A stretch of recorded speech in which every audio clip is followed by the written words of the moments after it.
Imagina só, ter que resolver um mistério médico, mas a vítima, o paciente, simplesmente não consegue falar. Parece coisa de filme, né? Mas essa é a realidade, o dia a dia da pediatria. Hoje a gente vai mergulhar fundo para entender como os médicos decifram esses sinais silenciosos das crianças e chegam a um diagnóstico que, muitas vezes, pode salvar uma vida. Pois é, essa é a pergunta de US$ 1 milhão, né? Como é que se resolve um caso quando o paciente não consegue apontar e dizer, olha, doutor, dói bem aqui, ou sabe, começou ontem à noite? É nesse momento que o médico vira um verdadeiro detetive. Cada choro, cada mudança, por menor que seja no comportamento, cada detalhezinho que os pais observam pode ser aquela peça-chave, sabe? Aquela que faltava para montar todo o quebra-cabeça. É isso mesmo. O diagnóstico pediátrico é, bom, é como tentar montar um quebra-cabeça gigante, só que sem ter a foto da caixa para se guiar. A primeira peça, e olha, talvez a mais importante de todas, é justamente essa. Entender qual é o problema quando as pistas não vêm em palavras, mas sim em ações, em sinais. E é exatamente aqui que a investigação começa de verdade. Pensa bem, um bebê chorando pode ser literalmente qualquer coisa, né? Fome, dor, cólica, um simples desconforto. Ou então uma criança que de repente fica muito quieta. Ela pode estar só cansada ou, no outro extremo da balança, pode estar com algo bem sério. Então, a falta de palavras não é vista como um obstáculo. Pelo contrário, é o sinal verde, o ok, pode começar a investigar. Ok, então, por onde um detetive começa uma investigação? Ouvindo a história, certo? E nesse caso, a testemunha mais importante, aquela pessoa que tem as informações mais valiosas de todas, é quem está ali, no dia a dia com a criança, os pais, os cuidadores. É aqui que o contexto mostra o seu poder e faz toda a diferença. Não é só, tá com dor de barriga. É uma dor de barriga que, olha que curioso, só aparece em dia de aula.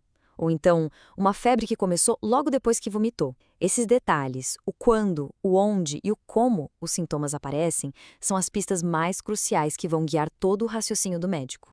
Vamos ver isso na prática, que fica mais fácil. Olha só esses dois casos de dor abdominal. De um lado, temos uma menina de 8 anos. A dor dela só aparece em dia de aula. Não tem febre, não tem vômito, nada mais. Isso sugere uma dor funcional, talvez até ligada a alguma ansiedade. Agora, olha o outro caso. Uma menina de 11 anos com uma dor contínua há 3 meses.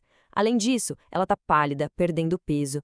Aqui acendem todos os sinais de alarme, apontando para uma causa orgânica, algo físico que precisa ser investigado para ontem.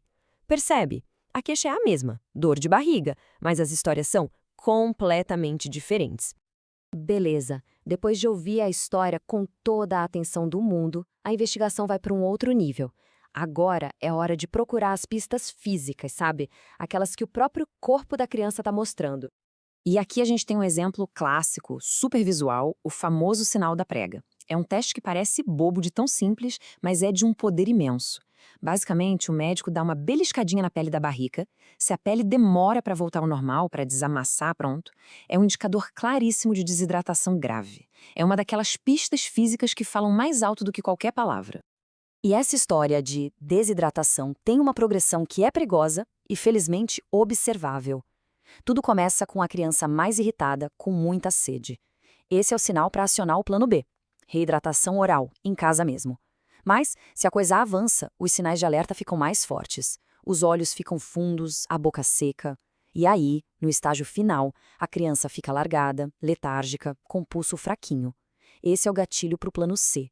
E plano C significa emergência, significa correr para o hospital para hidratação na veia imediatamente. Certo, mas e quando as pistas mais importantes não podem ser vistas? São invisíveis a olho nu? Bom, é aí que a gente entra na terceira fase da investigação, a hora de desvendar os segredos que os fluidos do corpo podem contar lá no laboratório. Pois é, às vezes as maiores pistas são microscópicas. Um exame de urina super simples pode bater o martelo e confirmar uma infecção urinária. Mas em casos mais graves, a análise do líquor, que é aquele fluido que protege o nosso cérebro, pode encontrar uma invasão de bactérias que ninguém conseguiria ver, como num caso de meningite, por exemplo. Vamos dar uma olhada aqui na análise desse líquor em dois casos diferentes. Olha o caso A. Tem um monte de células, sim, mas a maioria é de um tipo chamado linfócito. E a glicose, o açúcar, está normal. Agora, olha o caso B. Também tem um monte de células, mas o tipo que predomina aqui são os neutrófilos. E a glicose? Está lá embaixo, perigosamente baixa. Esses números, eles não são só números aleatórios numa folha de papel. Eles são como se fossem a impressão digital do invasor. E o veredito que sai daqui é: nossa, é crucial. O caso A, com aquela predominância de linfócitos, aponta para uma meningite viral. O tratamento, na maioria das vezes, é de suporte, observação. Agora, o caso B, com aqueles neutrófilos e a glicose baixa, isso é um alarme vermelho piscando para meningite bacteriana. E isso é uma emergência médica. Precisa de antibiótico na veia, para ontem. Essa distinção, que vem direto dos dados do laboratório, é o que define o tratamento. É o que pode salvar a vida da criança. Ok, chegou a hora de juntar todas as peças. A história que os pais contaram, as pistas físicas que o corpo mostrou e os segredos que o laboratório revelou.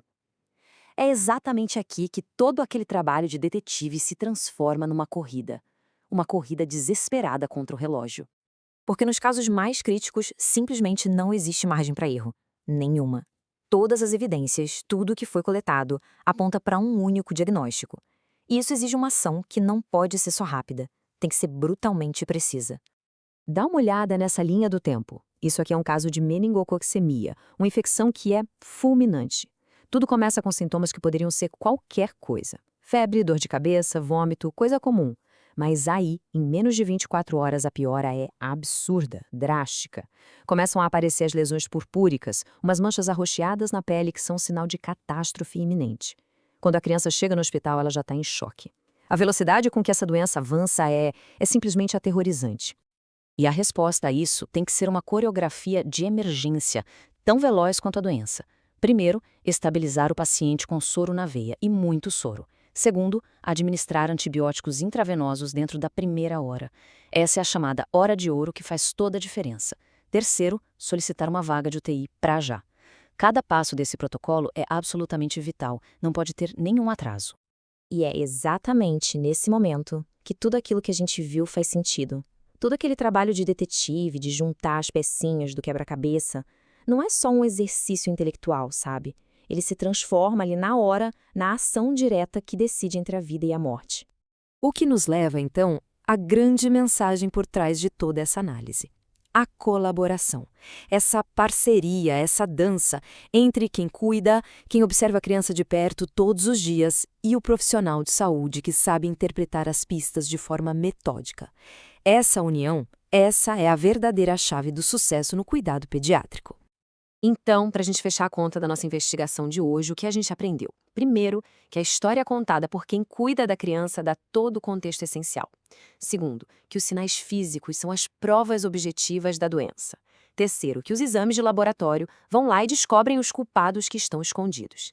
E o mais importante de tudo, em pediatria, é a combinação de observação atenta com essa parceria que, no fim das contas, salva vidas. E para a gente encerrar, fica aqui uma reflexão. Pensa em todas as pistas que um médico consegue encontrar, nos exames de sangue, nos exames de imagem, todos os testes. Mas qual é aquela pista única? Aquele detalhe sutil sobre uma mudança no comportamento, um jeito diferente de chorar, ou aquela falta de brilho no olhar que só quem está ali, no dia a dia com a criança, é capaz de perceber? Fica a reflexão. Até a próxima.